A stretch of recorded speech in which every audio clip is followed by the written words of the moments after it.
નમસ્કાર વિદ્યાર્થી મિત્રો, અધ્યયનના ડિજિટલ પ્લેટફોર્મ પર આપ સર્વેનું હાર્દિક સ્વાગત છે. આજે એક સરસ મજાનું ચેપ્ટર શરૂઆત કરીશું અને ચેપ્ટર એટલે કે ઘાત અને ઘાતાંક. ઘાત અને ઘાતાંક ચેપ્ટરની અંદર આખું ચેપ્ટર 10 નિયમો ઉપર આધારિત છે. આ 10 નિયમો ઉપરથી બધા એક્ઝામ્પલના જવાબ આવશે આપણને, એટલે કે 10 નિયમો ઘાત અને ઘાતાંક કરવાના ટોટલ 10 નિયમો છે અને આ નિયમો ઉપર આખું ચેપ્ટર ટકેલું છે. તો પહેલા જોઈએ આપણે કે ઘાત કોને કહીશું, ઘાતાંક કોને કહીશું, આ બધી વસ્તુઓ સમજીએ અને પછી આ 10 નિયમોને વારાફરતી કરીને આપણે સમજવાની શરૂઆત કરીએ. તો ચલો પહેલું જ લખીએ છીએ અહીંયા ઘાત અને ઘાતાંક. ચલો ઘાત અને ઘાતાંકની અંદર પહેલો નિયમ, ઓકે ચલો પહેલો નિયમ જોઈએ ઘાત અને ઘાતાંકનો. પણ નિયમની પહેલા તમને એક વસ્તુ કદાચ ખબર હશે અને ના હોય તો હું એને ધ્યાનમાં રાખું કે ખબર નહીં હોય અને પછી આપણે એક્ઝામ્પલની અંદર જોઈએ કે હું શું કહેવા માંગુ છું. અહીંયા ઘાત અને ઘાતાંકની અંદર જો લખ્યું હોય મેં કે 3x 5, ચલો 3x અને 5 મેં લખ્યું છે, જેમાં 5 ને શું કહેવાશે, આ 5 ને શું કહેવાશે, તો આને વંચાઈશું 3x ની 5 ઘાત. શું વંચાય એને? 3x ની 5 ઘાત. તો 5 આપ્યું ને એને શું કહેવાશે? ઘાત કહેવાશે. શું કહેવાશે? ઘાત. ચલો x ને શું કહેવાશે? x ને શું કહીશું? x ને શું કહીશું? અહીંયા આધાર તરીકે ઓળખાશે. x ને શું કહેવાય? આધાર. અને બાજુમાં જે 3 આપ્યા છે 3 ને શું કહેવાશે? સહગુણક કહેવાશે. શું કહેવાશે? સહગુણક. ચલો ક્લિયર. તો 3x ની 5 ઘાત, જેનો મતલબ ઉપર આપ્યા છે ને ઘાત કહીએ છે, ઘાતની નીચે જે આપ્યો એને આધાર કહીએ છે અને બાજુમાં આપ્યો એને શું કહીએ છે? સહગુણક. એટલે કે બાજુમાં ગુણાયેલો છે એને શું કહેવાય? સાથે ગુણાયેલો છે એટલે એને કીધું છે સહગુણક. ચલો એક બીજું જોઈએ કે ઘાતાંક કોને કહેવાશે. ઘાતાંક કોને કહેવાશે? તો જેમ કે મેં લખ્યું હોય x ની 2 ઘાત અને 2 ઘાતની ઉપર 3 ઘાત આપી હોય, એટલે કે ઘાતની ઘાત આપી હોય ને જેને આપણે શું કહીએ છીએ? ઘાતાંક તરીકે ઓળખીએ છીએ, ઘાતાંક કહીશું એને. તો ઘાતની ઘાત એટલે શું કહેવાશે? ઘાતાંક કહેવાશે. ચલો જોઈએ આમાં કે કયા કયા નિયમો આવે છે. તો નિયમોની વાત કરીએ, પહેલા જ નિયમથી શરૂઆત કરીએ આપણે. ચલો પહેલો જ નિયમ, જેમ કે લખ્યું હોય x ની m ગુણ્યા x ની n. આને જો ગુજરાતીમાં બોલીએ ને તો કે આધાર સરખો હોય, આધાર સરખો હોય ને વચ્ચે ગુણાકાર હોય તો ઘાતનો સરવાળો થાય, એટલે કે x ની m પ્લસ n લખી શકાય. આધાર સરખો હોય અને વચ્ચે ગુણાકાર આપ્યો હોય, આધાર સરખો ને વચ્ચે ગુણાકાર આપ્યો હોય તો ઘાતને કઈ રીતે લખી શકાય? m પ્લસ n લખી શકાય. એટલે કે બંને ઘાતનો શું થશે? સરવાળો થશે. તો જ્યારે જ્યારે આધાર સરખો વચ્ચે ગુણાકાર હોય ઘાતનો સરવાળો કરવાનો છે. જેમ કે હું અહીંયા લખું છું x ની 3 ઘાત ગુણ્યા x ની 2 ઘાત ગુણ્યા x ની 5 ઘાત. તો અહીંયા શું થશે? x ની ટોટલ કેટલી થઈ ગઈ? તો કે 3 ઘાત, બીજી 2 ઘાત અને ત્રીજું એટલે કે 5 ઘાત. બધાનો સરવાળો થાય. 3 ને 2 5 ને 5 10, એટલે આને શું લખાય? x ની 10 ઘાત. કેમ કે બધામાં આધાર કેટલો છે? x, x અને x. તો આધાર સરખો હોય વચ્ચે ગુણાકાર હોય એટલે ઘાતનો શું કર્યો છે? તો કે સરવાળો કર્યો છે. ચલો એક બીજું લખીએ કે x ની 4 ઘાત, y ની 5 ઘાત, x ની 3 ઘાત, y ની 2 ઘાત ગુણ્યા y ની 3 ઘાત. ચલો અને બાજુમાં એક લખી દઉં છું z ની 4 ઘાત. આવું બધું લખ્યું છે. તો આમાં પહેલા તો આધાર સરખો એવા કોણ છે? તો આધાર સરખો એવી સંખ્યાઓ કઈ? તો આધાર સરખો એવો કોણ છે? x. તો x ની સામે આ x, 2 વખત x આપ્યો છે. x ની ઘાત કેટલી? ચલો x ની ઘાત કેટલી? તો x ની કેટલી ઘાત છે? તો એક તો 4 ઘાત આપી છે અને બીજી ઘાત કેટલી આપી છે? 3. તો 4 અને 3 નો શું થઈ જશે? સરવાળો. ઓકે. બીજો આધાર કેટલો આપ્યો છે? તો y. y કેટલી વખત છે? અહીંયા 3 વખત આપ્યો છે. તો y ની બધી ઘાતનો સરવાળો થાય એટલે 5 ઘાત, 2 ઘાત અને 3 ઘાત. જ્યારે z ની તો એક જ વખત ઘાત આપી છે, કેટલી? 4 ઘાત. તો અહીંયા x ની કેટલી ઘાત થશે? તો x ની 4 ને 3 એટલે કે 7 ઘાત. y ની કેટલી? તો y ની 5 ને 2 7 ને 3 10 ઘાત. અને z ની કેટલી? તો z ની 4 ઘાત. ચલો ક્લિયર છે. તો x ની 7 ઘાત, y ની 10 ઘાત અને z ની 4 ઘાત. ઓકે. તો આ પહેલો નિયમ, આધાર સરખો હોય અને વચ્ચે ગુણાકાર હોય તો ઘાતનો સરવાળો કરીશું. ચલો ક્લિયર છે. બીજા નિયમ બાજુ જઈએ આપણે. બીજો નિયમ એટલે કે આધાર સરખો હોય, x ની m ઘાત અને બીજું લખી દઉં x ની n ઘાત. આધાર બંનેમાં કેવો છે? સરખો છે. વચ્ચે ગુણાકારની જગ્યાએ ભાગાકાર આપ્યો હોય વચ્ચે ગુણાકારની જગ્યાએ ભાગાકાર આપ્યો હોય તો ઘાતની બાદબાકી થશે, એટલે કે x ની m - n લખી શકાય. શું લખી શકાય? તો કે x ની m - n લખી શકાય. ઓકે, તો એક નિયમ થઈ ગયો. એટલે કે આધાર સરખો હોય અને વચ્ચે ભાગાકાર હોય તો ઘાતની બાદબાકી થશે, એટલે કે x ની m - n કહી શકાય. ઓકે, જેના ઉપરથી કંઈક આ રીતે પૂછ્યું હોય, x ની 7 ઘાત ભાગ્યા x ની 2 ઘાત. ચલો આવું આપ્યું હોય તો અહીંયા શું થઈ જશે? તો કે x ની 7 - 2 ઘાત થશે. આધાર સરખો છે, વચ્ચે ભાગાકાર આપ્યો છે, ઘાતની બાદબાકી થાય અને કેટલી લખાય? તો x ની 7 માંથી 2 જશે એટલે 5 ઘાત. તો જવાબ થઈ જાય x ની 5 ઘાત. ઓકે, સેમ વસ્તુ મેં બીજા એક્ઝામ્પલમાં લખ્યું હોય અહીંયા કે p ની 7 ઘાત ગુણ્યા q ની 4 ઘાત ગુણ્યા p ની 6 ઘાત ભાગ્યા આ q છે, q લખ્યો છે. ચલો p ની 3 ઘાત ગુણ્યા આ q ની 7 ઘાત ગુણ્યા p ની 2 ઘાત આવું લખ્યું છે. ચલો પેલો નિયમ કયો વાપરીશું? તો શરૂઆતમાં જોયો એ કે આધાર સરખો હોય ને વચ્ચે ગુણાકાર હોય તો સરવાળો થશે.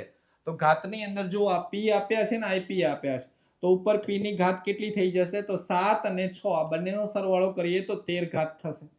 ચલો q તો એક જ વખત આપ્યા છે, મતલબ q ની ઘાત કેટલી છે? 4 ઘાત. નીચે જોઈએ તો p કેટલી વાર આપ્યા છે? 2 વખત.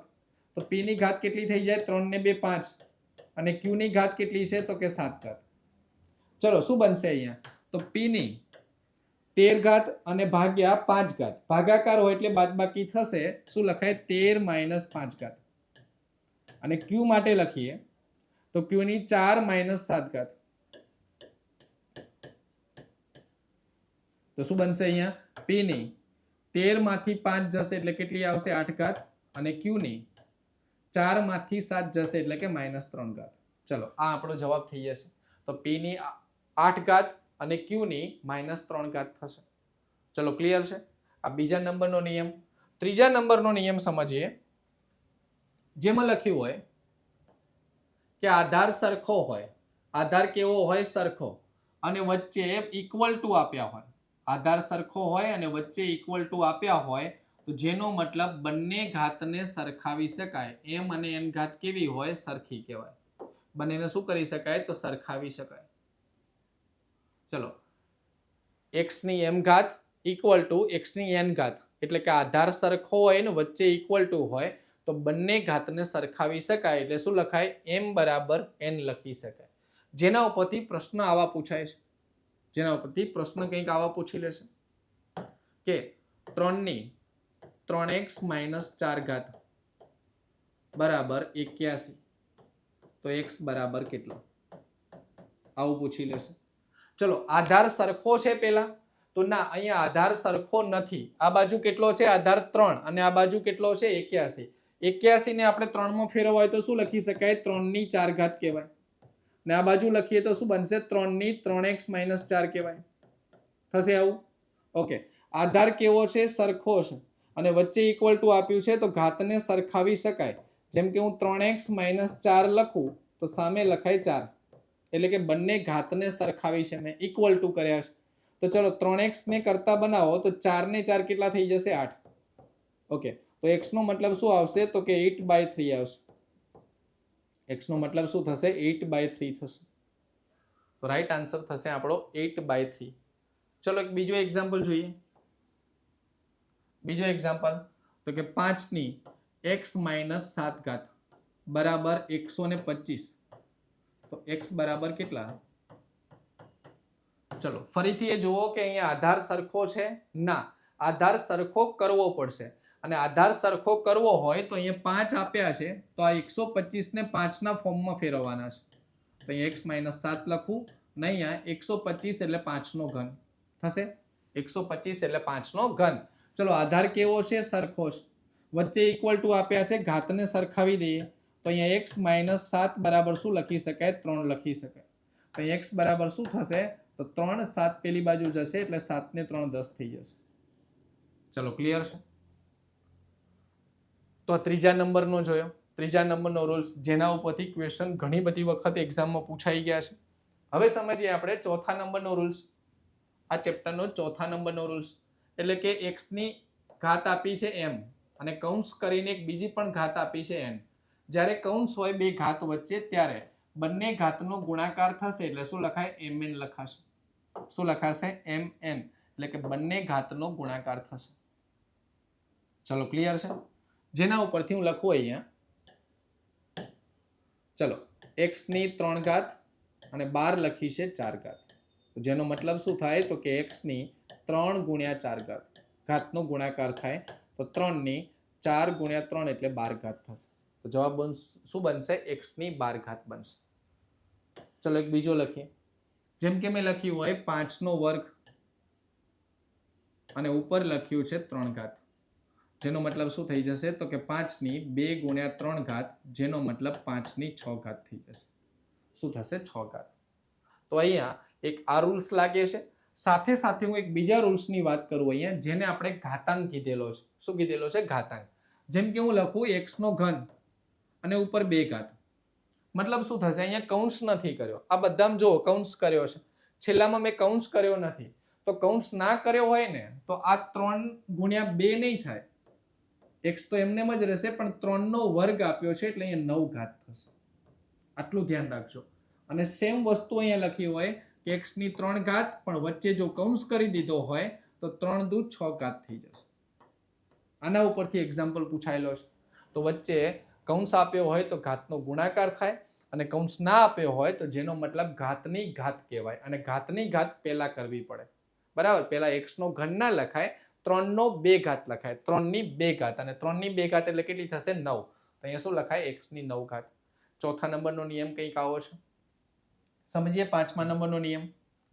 પાંચમા નંબરનો નિયમ અને પાંચમા નંબરનો નિયમ એવો છે કે કોઈ ઘાત જો માઇનસમાં આપી હોય, કેવી આપી હોય? માઇનસમાં, તેને પ્લસ કરવા માટે છેદમાં લઈ જવી પડે. ચલો, કોઈ ઘાત જો માઇનસમાં આપી હોય તો એને પ્લસ કરવા માટે ક્યાં લઈ જવી પડે? તો કે છેદમાં લઈ જવી પડે. તો એ પ્લસ થઈ જશે. એટલે કે મેં લખ્યું હોય 5 ની -3 ઘાત. તેનો મતલબ શું થશે? 1 ભાગ્યા 5 ની 3 ઘાત. તો ઉપર થશે 1 અને નીચે 5 ની 3 ઘાત એટલે 125. જવાબ શું બને? 1 ભાગ્યા 125. ચલો હજુ એક લખીએ. મેં લખ્યું હોય કે 4 ની -2 ઘાત બરાબર છે, પ્લસ 2 ની -4 ઘાત. તો કેટલું થશે? તો અહીંયા બે સંખ્યાઓ આપી છે, બંનેને આપણે પ્લસ કરીએ ઘાતને તો 1 ભાગ્યા 4 નો વર્ગ કહેવાશે. બનશે કે નહીં? 1 ભાગ્યા 4 નો વર્ગ. અને બાજુમાં લખીએ તો 1 ભાગ્યા 2 ની 4 ઘાત કહેવાય. તો અહીંયા 4 નો વર્ગ એટલે કેટલો થશે? 16. તો 1 ભાગ્યા 16. અને બીજામાં 2 ની 4 ઘાત એટલે એ પણ 16 કહેવાશે. 1 ભાગ્યા 16, 1 ભાગ્યા 16 એટલે કે 16 તો લસા આવશે. ઉપર 1 ને 1 કેટલા થઈ જશે? 2. છેદ ઉડાડીએ તો 1 ભાગ્યા 8 કહેવાય. શું કહેવાશે? 1 ભાગ્યા 8. તો ઘાત માઇનસ આપી હોય તો એને પ્લસ કરવા માટે અંશમાં હોય તો છેદમાં જશે અને છેદમાં હોય તો ક્યાં જશે? અંશમાં. જેના ઉપરથી એક નવો નિયમ એટલે કે છઠ્ઠા નંબરનો મેં લખ્યું હોય 1 ભાગ્યા x ની m ઘાત. એટલે કે છેદમાં ઘાત માઇનસ આપી હોય તો અંશમાં જાય એટલે પ્લસ થઈ જાય. અંશમાં જાય એટલે શું થઈ જાય? પ્લસ. ઓકે, જેમ કે હું લખું અહીંયા 1 ભાગ્યા 4 ની -2 ઘાત. તો ઉપર જશે ને એટલે પ્લસ થઈ જાય, 4 ની 2 ઘાત થઈ જાય અને 4 ની 2 ઘાત એટલે જવાબ શું મળે? 16 મળશે. ચલો સમજાય છે? તો ઘાત ક્યાં હતી? છેદમાં માઇનસ હતી, અંશમાં લઈ ગયા. અંશમાં લઈ જવાને લીધે શું થઈ ગઈ? તો કે પ્લસ થઈ ગઈ છે. ચલો એક બીજી સંખ્યા લખો અહીંયા કે 1 ભાગ્યા 2 ની -3 ઘાત તમારે કરવાનો છે. 1 ભાગ્યા 5 ની -2 ઘાત અને હજુ એક લખી દઉં છું 1 ભાગ્યા 3 ની -2 ઘાત. ચલો આ બધાનો જવાબ કેટલો થશે? તો સૌથી પહેલા ઘાત કેવી આપી છે? માઇનસ આપી છે. ઘાત માઇનસ ક્યાં આપી છે? તો કે છેદની અંદર આપી છે. છેદમાં માઇનસ આપી હોય તો પ્લસ કરવા માટે ક્યાં લાવવી પડશે? એને અંશમાં લાવવી પડશે. ક્યાં લાવવાની જરૂર છે? તો કે અંશમાં લાવવી પડશે. તો 2 ની -3 ઘાત આપી છે, ઉપર જશે એટલે શું થઈ જશે? પ્લસ. એટલે કે 2 ની 3 ઘાત. ચલો આ 5 આપ્યા છે એના માટે શું લખીશું? તો કે 5 ની 2 ઘાત. અને 3 આપ્યા છે જેના માટે શું લખીશું? તો કે 3 ની 2 ઘાત. પણ પ્લસ થઈ ગઈ બધી. ચલો 2 નો ઘન કેટલો થશે તો 8, 5 નો ઘન કેટલો 5 નો વર્ગ કેટલો થશે 25 અને 3 નો વર્ગ કેટલો થશે તો 9. બધાનો સરવાળો કરીએ. 8 ને 9 17, 17 ને 25 17 ને 25 કેટલા આવશે 42. ચલો ક્લિયર છે. 17 અને 25 એટલે કે 42. અથવા તો આવી રીતે કરો 8 ને 25 એટલે કે 33, 33 ને 9 કરીએ એટલે કેટલા આવશે 42. તો આ રીતે છઠ્ઠા નંબરનો નિયમ છે. આગળ જોઈએ આપણે 7મા નંબરનો રૂલ્સ. કયો રૂલ્સ તો કે 7મા નંબરનો રૂલ્સ જેની અંદર લખ્યું છે કોઈ પણની 0 ઘાત કરો. કોઈ પણ એટલે હું x લખું છું. કોઈ પણની 0 ઘાત કરો તો આન્સર 1 આવે. કોઈ પણની 0 ઘાત કરીએ તો આન્સર કેટલો આવે 1. ખાલી એક જ એવું રાખીશું અહીંયા કે 0 સિવાય 0 ની નહીં બાકી બધાની 0 ની 0 ઘાત કરીએ તો અવ્યાખ્યાયિત કહેવાય. એટલે કે કોઈ પણની 500 ની 0 ઘાત લખી હોય તો જવાબ કેટલો આવે 1 આવે. ચલો હું લખું કે 7000 ની 0 ઘાત તો પણ આન્સર કેટલો આવે 1 આવે. એટલે કે કોઈ પણની 0 ઘાત કરીએ તો જવાબ કેટલો થાય 1 થાય. ચલો ક્લિયર છે. તો 7મા નંબરનો રૂલ્સ તો આપણને બધાને ખબર છે કે કોઈ પણની ઘાત એટલે કે કોઈ પણ સંખ્યાની 0 ઘાત હોય ને તો જવાબ કેટલો આવે 1 આવે હંમેશા. કેટલો આવશે 1. જોઈએ એની પછીનો એટલે કે નંબર 8. કોઈ પણની ઘાત એટલે એકની ગમે તેટલી ઘાત કરી હોય તો આન્સર 1 જ આવે. ચલો આમાં પણ આન્સર 1 આવે છે. એકની ગમે તેટલી ઘાત લખી હોય ધારો કે હું લખું અહીંયા એકની 500 ઘાત જેનો મતલબ શું થાય 1. એકની 500 ઘાત એટલે શું 1 ગુણ્યા 1 ગુણ્યા 1 ગુણ્યા 1 ગુણ્યા 1 એવા 500 વખત કરીએ. 500 વખત નહીં 5 કરોડ વખત કરીએ ને તો પણ શું આવે 1 નો ગુણાકાર 1 સાથે ગમે તેટલી વાર કરીએ જવાબ 1 જ આવે. ઓકે તો જવાબ કેટલો આવશે 1. જેમ કે અહીંયા લખ્યું હોય મેં એકની 8250 ઘાત તો એ જવાબ કેટલો આવે 1 આવે. જેના ઉપરથી ક્વેશ્ચન કંઈક આ રીતે પૂછે બંનેને મિક્સ કરીને આવું લખ્યું હોય કે 5200 ને અથવા તો 525 ની 0 ઘાત પ્લસ 1 ની 525 ઘાત. તો 525 ની કોઈ પણની 0 ઘાત કરો તો આન્સર 1 આવે અને 1 ની ગમે તેટલી ઘાત કરીએ તો આન્સર 1 આવે. 1 ને 1 કેટલા થઈ જશે 2 થઈ જશે. ચલો ક્લિયર છે. આન્સર કેટલો થઈ જશે 2 થઈ જશે. 8મા નંબરનો નિયમ છે. 9મા નંબરનો એક રૂલ્સ જોઈએ કે કૌંસની અંદર 1 થી વધારે આપ્યા હોય. ચલો કૌંસની અંદર 1 થી વધારે સંખ્યાઓ આપી હોય જેમ કે હું 2 લખું છું ત્યારે x અને y અને બહાર કોઈ એક ઘાત આપેલી હોય તો એ ઘાત બંનેની કહેવાય. એટલે કે x ની m ઘાત કહેવાય અને y ની પણ m ઘાત કહેવાય. તો એ કૌંસની અંદર જે આપી હોય ને એ ઘાત બંનેની થશે. બરાબર કોની થશે તો કે ઘાત બંનેની થશે. જેમ કે મેં લખ્યું હોય અહીંયા 2x y અને એ ઘન લખ્યો છે તો જેનો મતલબ શું થાય 2 નો ઘન x નો ઘન અને y નો ઘન. 2 નો ઘન કેટલો થાય તો 8. 8 x નો ઘન y નો ઘન આવું લખી શકાય. ચલો ક્લિયર છે. ધારો કે મેં અહીંયા લખ્યું હોત કે 2 a નો વર્ગ b ભાગ્યા c નો વર્ગ આવું લખ્યું હોય અને 12 વર્ગ લખ્યો હોય તો મતલબ શું થઈ જશે 2 નો વર્ગ કેટલો થશે તો કે 4. a નો વર્ગ છે અને 12 2 આપ્યા છે તો 2 ગુણ્યા 2 એટલે એની કેટલી થઈ જાય 4 ઘાત. b ની કેટલી થઈ જશે તો 2 ઘાત અને c ની કેટલી તો 2 ગુણ્યા 2 એટલે કે 4 ઘાત. તો આવો આપણો જવાબ થશે. ચલો ક્લિયર છે. તો અંદર કૌંસની અંદર એક કરતા વધારે આપ્યા હોય એક કરતા વધારે વેરિયેબલ આપ્યા હોય ને બહાર એટલી જ ઘાત આપી હોય બરાબર છે તો અહીંયા શું થઈ જશે એ ઘાત બધાની કહેવાશે. એ ઘાત કોની થશે તો એ ઘાત બધાની થશે. ચલો એની પછીનો એક સમજીએ. ધારો કે આ રીતે મેં લખ્યું છે જેને લખીએ nth મૂળ કહેવાય. શું કહેવાય nth મૂળ. ચલો આને વર્ગમૂળ કહેતા હોઈએ છે. આને શું કહીએ વર્ગમૂળ. આને શું કહીએ છે તો ઘનમૂળ કહેવાય. આને શું કહીએ તો 4 લખ્યું હોય ચતુર્થ મૂળ કહેવાય. આવું કોઈ પણ આપ્યું એટલે મેં કેટલા લખ્યા nth મૂળ અને 12 એટલી જ ઘાત આપી હોય તો એ બધું ઉડી જશે. જવાબ કેટલો આવશે x આવશે. 10મા નંબરનો રૂલ્સ. ચલો જેનો મતલબ શું થાય આપણે કહીએ છીએ ને કે વર્ગ અને વર્ગમૂળ કેન્સલ, ઘન અને ઘનમૂળ કેન્સલ, ચાર ઘાત અને ચતુર્થ મૂળ કેન્સલ, તો એમ કેટલી ઘાત છે? n ઘાત આપી છે અને nth મૂળ છે, કેન્સલ થઈ જશે. જવાબ કેટલો આવે? તો x આવે. બરાબર. અને બીજી રીતે લખી શકાય, ધારો કે હું લખું છું આ રીતે nth મૂળ અને અંદર n ઘાત લખું છું તોય ચાલે, તોય જવાબ કેટલો આવે? x જ આવે.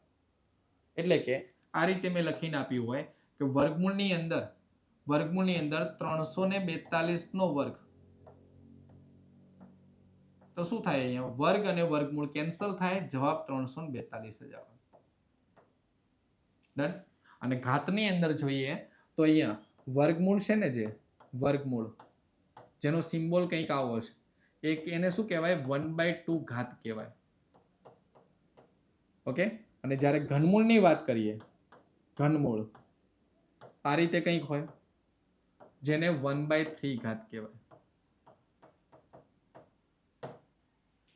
ચલો ક્લિયર છે? તો 1/2 ઘાત અને 1/3 ઘાત. ડન. આ રીતે આપણે દર્શાવી શકીએ. તો આ એના આપણે 10 નિયમો જોયા છે. 10 નિયમો આપણને બધા યાદ હશે. એક એક કરીને હું તમને બધા જ નિયમો બતાવું છું. 10 નિયમો આપણે જોઈ લઈએ કયા કયા છે. ચલો 10 નિયમો જોઈએ. જો પહેલો નિયમ, આધાર સરખો હોય, આધાર સરખો હોય અને વચ્ચે ગુણાકાર હોય તો ઘાતનો હંમેશા સરવાળો થશે. બીજો નિયમ, આધાર સરખો હોય ને વચ્ચે ભાગાકાર હોય તો ઘાતની હંમેશા બાદબાકી થશે. ચલો ત્રીજો નિયમ, આધાર સરખો હોય ને વચ્ચે ઇક્વલ ટુ હોય તો બંને ઘાતને સરખાવી શકાય. ચોથો નિયમ, ઘાતની બાર, કૌંસની બાર ફરીથી ઘાત આપી હોય તો એ બંને ઘાતનો શું થશે? તો કે ગુણાકાર થશે. એની પછીનો નિયમ, તો કે કોઈ ઘાત માઇનસમાં આપી હોય તો પ્લસ કરવા માટે છેદમાં લાવવી પડે. બરાબર. તો ઘાત કેવી થાય? પ્લસ થાય. જો ઘાત છેદમાં જ માઇનસ આપી હોય તો એને અંશમાં લઈ જવાથી પ્લસ થાય.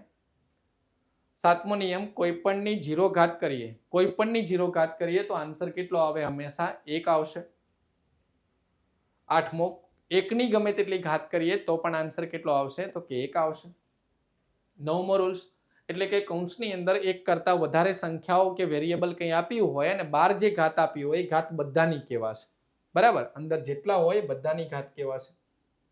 અને જોઈએ કે વર્ગ અને વર્ગમૂળ કેન્સલ થાય, ઘન અને ઘનમૂળ કેન્સલ થાય, એમ જેટલી ઘાત હોય ને બાર એટલું જ મૂળ આપ્યું હોય તો એ કેન્સલ થઈ જાય. જવાબ શું આવે? તો કે સંખ્યા પોતે આપણો આન્સર આવશે. શું આવશે? સંખ્યા પોતે આન્સર આવશે. ચલો ક્લિયર છે આટલા સુધી? આના સિવાય એક રૂલ્સ નથી પણ જેના ઉપરથી એક્ઝામ્પલ બને છે આપણી પરીક્ષાઓની અંદર. આ થિયરીમાં આપણે સમજવાનું છે. ધારો કે હું અહીંયા લખું કે 25 ની 3/2 ઘાત કેટલી થશે? 25 ની ઘાત મેં કેવી લખી? 3/2. એટલે કે ઘાત અપૂર્ણાંકમાં આપી હોય. ઘાત કેવી આપી હોય? અપૂર્ણાંકમાં. ટાઇટલ આપી દો, ઘાત અપૂર્ણાંકમાં હોય.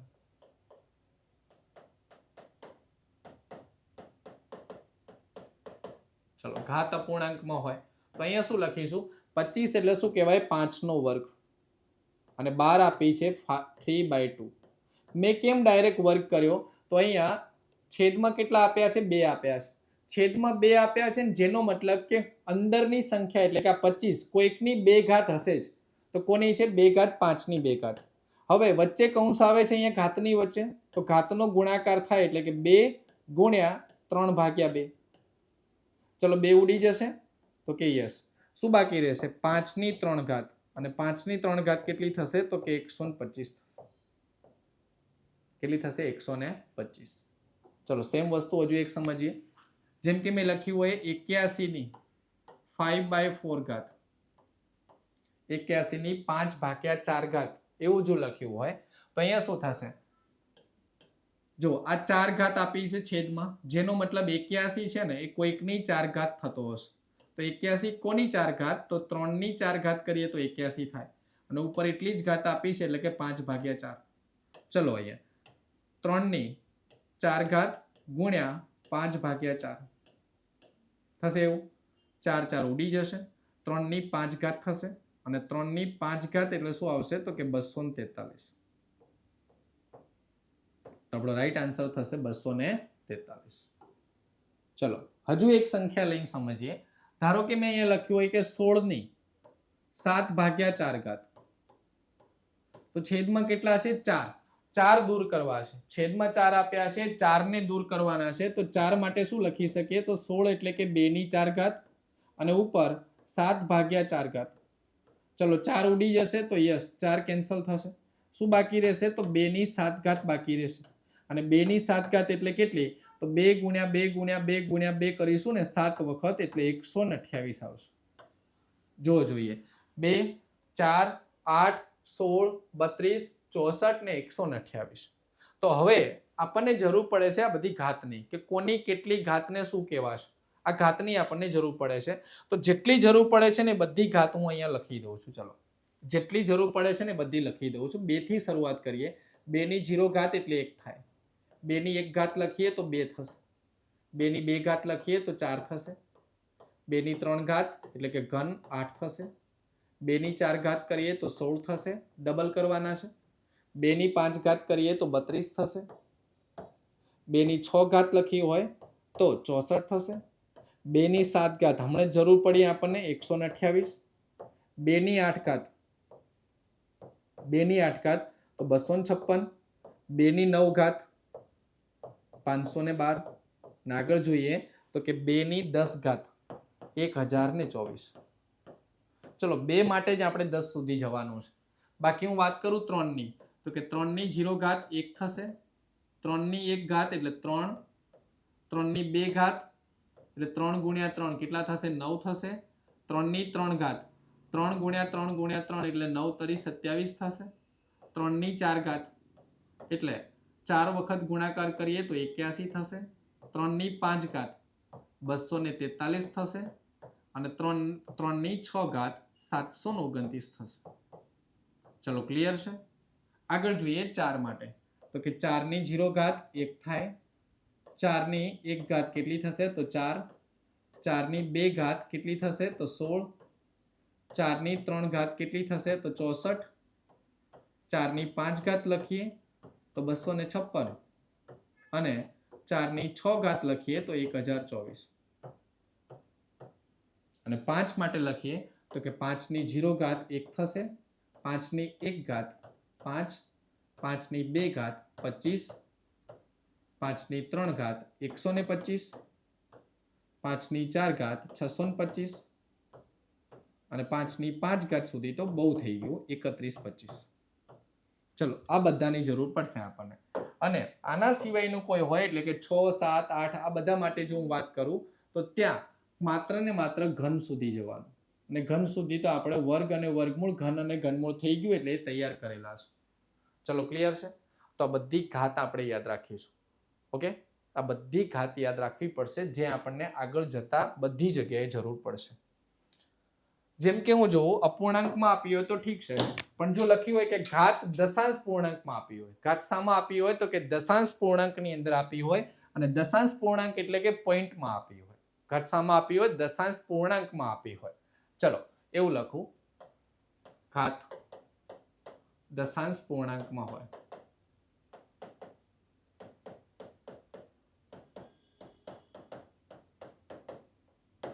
ચલો ક્લિયર છે. ઘાત દશાંશ પૂર્ણાંકમાં હોય એટલે કે કંઈક આ રીતે આપ્યું છે. 16 ની 1.25 ઘાત કેટલી? ચલો તો 16 ની 1.25 1.25 ને મારે વ્યવસ્થિત લખવા હોય તો શું લખી શકું? 16 ની પોઈન્ટ દૂર કરું તો શું લખાય? 125 ભાગ્યા 100 લખાશે, કારણ કે પોઈન્ટ પછી 2 અંકો આવે એટલે 125 ભાગ્યા 100. ચલો તો શું લખાય? 16 ની આને ભાગી શકાય 25 ગુણ્યા 5 અને 25 ગુણ્યા 4. તો અહીંયા શું આપ્યું છે? 1.25 એટલે 5 ભાગ્યા 4 આપ્યું છે. તો પેલું કામ શું કરવાનું છે? ઘાત દશાંશ પૂર્ણાંકમાં આપી હોય એને અપૂર્ણાંકમાં ફેરવવાની. અને અપૂર્ણાંકમાં ફેરવ્યા પછી તો બધા માટે આપણે લખી શકીએ છીએ. તો ઘાતને મેઇન વસ્તુ અપૂર્ણાંકમાં ફેરવવાની. ચલો 16 એટલે શું લખાય? 2 ની 4 ઘાત અને ઉપર લખાય 5/4. 4 કેન્સલ થશે. 2 ની 5 ઘાત થશે અને 2 ની 5 ઘાત આન્સર કેટલો આવશે? તો કે 32 આવશે. 2 ની 5 ઘાત એટલે આન્સર કેટલો આવશે? તો 32 આવશે. ચલો એવી જ એક ઘાત માટે જોઈએ. ધારો કે મેં લખ્યું હોય 3 ની 1.5 ઘાત. 3 ની નહીં, ચલો 3 ની જગ્યાએ હું સંખ્યા ચેન્જ કરી દઉં છું. ચલો અહીંયા લખી દઉં છું 81 ની 1.5 ઘાત. જેનો મતલબ શું થશે? તો કે 81 ની 1.5 એટલે શું લખાય 15/10 અને 15/10 એટલે કે 81 ની કેટલી ઘાત તો 5 તરી 15 5 દુ 10 આ બે દૂર કરવાના છે તો 81 કોની બે ઘાત થશે તો 9 ની બે ઘાત થશે અને ઉપર લખીએ 3/2 ચલો બે કેન્સલ તો અહીંયા આવશે 9 નો ઘન 729 9 નો ઘન કેટલો આવશે તો કે 729 આવશે ચલો ક્લિયર છે અહીંયા તો આ નિયમ ઉપરથી આપણને પ્રશ્નો પૂછાતા હોય છે તો અહીંયા ઘાત અને ઘાતાંકની અંદર આપણે બધા રૂલ્સ જોયા અને રૂલ્સના ઉપયોગ કરીને કેવા ટાઈપના એક્ઝામ્પલ પૂછે એ પણ બધી વસ્તુ જોઈ લીધી હવે આ બધા રૂલ્સને એક એક કરીને સેપરેટ તો આપણે જોઈ લીધો પણ બધી વસ્તુઓને મિક્સ કરીને આપણને આપી હોય એટલે કે ક્યાંક ગુણાકાર વાળો નિયમ લાગે ક્યાંક ભાગાકાર વાળો નિયમ લાગે ક્યાંક ઘાતનો ગુણાકાર થતો હોય ક્યાંક ઘાત માઇનસ આપી હોય આ બધા એક્ઝામ્પલ છે ને મર્જ થયેલા હોય જેવા આપણી પરીક્ષાઓની અંદર પૂછાતા હોય છે તો એ બધા એક્ઝામ્પલની આપણે પ્રેક્ટિસ કરવાની છે પણ એ પ્રેક્ટિસ કરીશું આપણે પ્રેક્ટિસવાળા સેશનની અંદર તો અહીંયા ઘાત અને ઘાતાંકની જે આપણે થિયરી કહીએ જેના રૂલ્સ કહીએ જેના નિયમો છે જેનો બેઝિક કન્સેપ્ટ છે એ બધું અહીંયા ક્લિયર થશે હવે સીધા મળીશું આપણે પ્રેક્ટિસવાળા સેશનમાં અને ત્યાં સુધી બધાને જય હિન્દ જય ભારત